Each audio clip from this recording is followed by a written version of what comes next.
प्रिय विद्यार्थियों, आज का विषय है पाठ दो बैलों की कथा।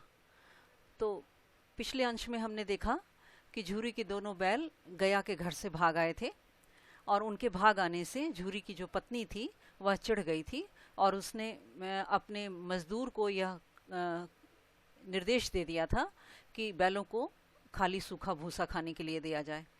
अब झूरी जो है वह यह चाहता था कि बैलों को थोड़ा सा खली भी मिलाकर दिया जाए, लेकिन मजदूर वह उसकी बात नहीं माना।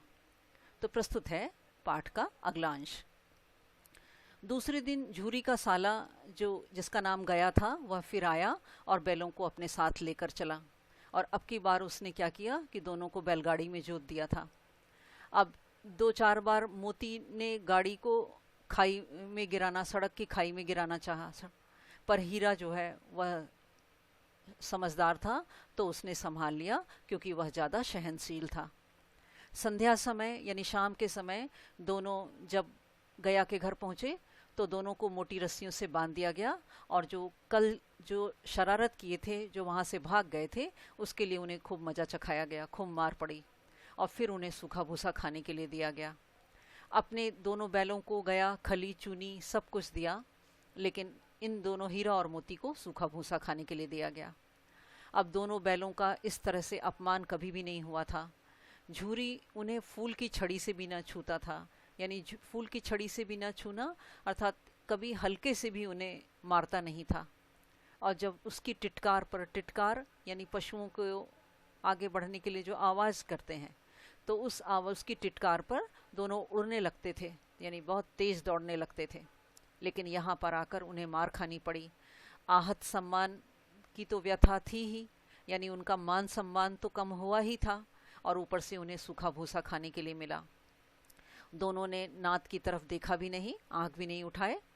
और दूसरे दिन गया ने बैलों को हल में जोत दिया, पर उस समय दोनों इतना अड़ गए कि पाँव न उठाने की कसम खा लिए और गया उन्हें मारते मारते थक गया, लेकिन दोनों पैर नहीं उठाए।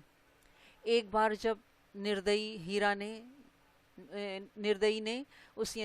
गया ने हीरा की नाक पर खूब डंडे मारने लगा। नाक पर जानवरों को मारते हैं उनको काबू में करने के लिए, तो उनकी नाक पर मारने लगा। तो मोती को बहुत गुस्सा आ गया और उसका गुस्सा काबू से बाहर हो गया। वह हल लेकर वहाँ से भाग निकला और हल, रस्सी, जुआ जोत सब टूट टाट कर बराबर हो गया। और गले में अगर उनके बड़ी बड़ी रस्सी ना होती तो दोनों पकड़ में ही ना आते। अब हीरा ने मूक भाषा में कहा कि भागना व्यर्थ है। मोती ने भी उत्तर दिया कि तुम्हारी तो इसने जान ही ले ली थी और अब की बार तो बहुत मार खानी पड़ेगी। तो दोनों ये सोचने लगे कि कहने लगे आपस में कि मार पड़ने दो, अगर बैल का जन्म लिया है तो भला मार से कब तक बचेंगे। अब उन्होंने देखा कि गया दोनों भाग करके काफ़ी दूर चले गए थे। तो उन्होंने देखा कि गया 2 आदमियों को लिया हुआ दौड़ा चला आ रहा था। दोनों के हाथों में लाठियां थी। अब मोती बोला कि कहो तो इनको मज़ा चखा दूं, लेकिन हीरा ने उन्हें समझाया कि नहीं भाई, खड़े हो जाओ, और मुझे मारेगा तो मैं एक एक को गिरा दूंगा। मोती ने कहा कि अगर वो मुझे मारा तो मैं दोनों को एक एक करके गिरा दूंगा, 1-2 को तो मैं गिरा ही दूंगा। तो फिर उसे समझाया कि नहीं, यह हमारी जाति का धर्म नहीं है। अब हीरा ने समझाया कि इस तरह से प्रहार करना हमारी जाति का धर्म नहीं है। अब मोती हीरा की बात सुनकर दिल ऐंठ कर रह गया, अपने आप को किसी तरह से रोक लिया। अब गया वहाँ आ पहुँचा और दोनों को पकड़ के ले चला। अब कुशल यह हुई कि इस वक्त उसने मारा नहीं, और अगर वह मारता तो मोती भी पलट करके प्रहार कर देता, क्योंकि वह उसके तेवर देखकर, उसके हाव भाव देखकर गया और उसके सहायक समझ गए थे कि इस वक्त टाल जाना ही मसलहत है। मसलहत मतलब उचित है, इस समय मारना उचित नहीं है। अब आज फिर दोनों के सामने वही सूखा भूसा उन्हें खाने के लिए दिया गया। दोनों चुपचाप खड़े रहे और घर के सब लोग भोजन करने चले गए। उसी वक्त एक छोटी सी लड़की वहाँ आई, जिसके हाथ में 2 रोटियां थी और दोनों के मुंह में एक एक रोटी देकर चली गई।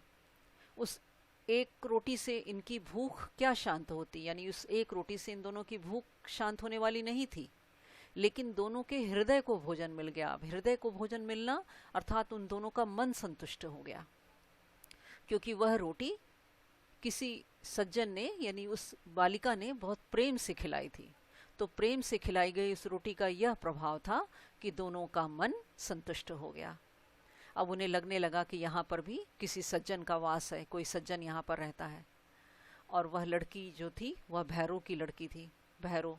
और उस लड़की की माँ की मृत्यु हो गई थी और सौतेली माँ उसे बहुत मारती थी, इसलिए इन बैलों से उसे एक प्रकार की आत्मीयता हो गई थी, क्योंकि जो दशा उस लड़की की थी वही दशा यहाँ पर बैलों की थी। तो इस तरह से उस लड़की को दोनों बैलों से आत्मीयता हो गई, उनके प्रति प्रेम भाव हो गया।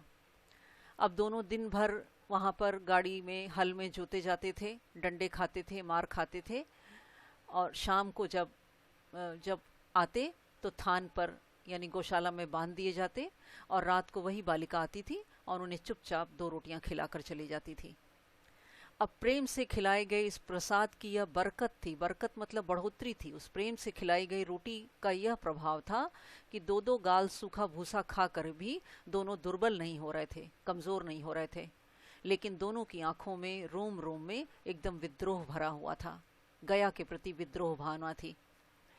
एक दिन मोती ने अपनी मूक भाषा में कहा कि अब तो मुझसे सहा नहीं जाता। तो पूछ बैठा कि अब तुम क्या करना चाहते हो? तो उसने कहा कि एक आध को उठाकर मैं फेंक दूंगा। तो दूसरे ने कहा, जानते हो वह प्यारी लड़की जो हमें रोटियां खिलाती है उसी की लड़की है जो इस घर का मालिक है, और अगर उस मालिक को मारेंगे तो बेचारी अनाथ हो जाएगी। तो आपस में इस तरह से विचार विमर्श बातें कर रहे थे, तो कह रहे थे कि मालकिन को ही क्यों ना फेंक दूं, वह इस लड़की को मारती है। लेकिन फिर याद दिलाया कि औरत जात पर सींग चलाना मना है। तो तुम तो किसी तरह निकलने ही नहीं देते, बताओ तुड़ाकर भाग चले।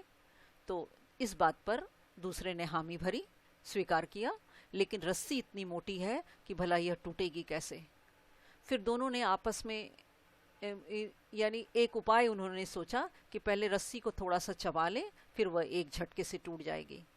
अब दोनों ने यह आपस में राय की, और रात को जब बालिका रोटियां खिलाकर चली गई तो दोनों रस्सियां चबाने लगे, लेकिन रस्सी इतनी मोटी थी कि वह मुंह में आती नहीं थी, बेचारे बार बार जोर लगाकर रह जाते थे। अचानक सहसा यानी अचानक से घर का द्वार खुला और वह लड़की निकल करके आई, और दोनों सिर झुकाकर उसका हाथ चाटने लगे, और उनके माथे सहलाती हुई वह बोली कि मैं तुम लोगों को खोल देती हूँ, चुपके से भाग जाओ, नहीं तो ये लोग तुम्हें मार डालेंगे।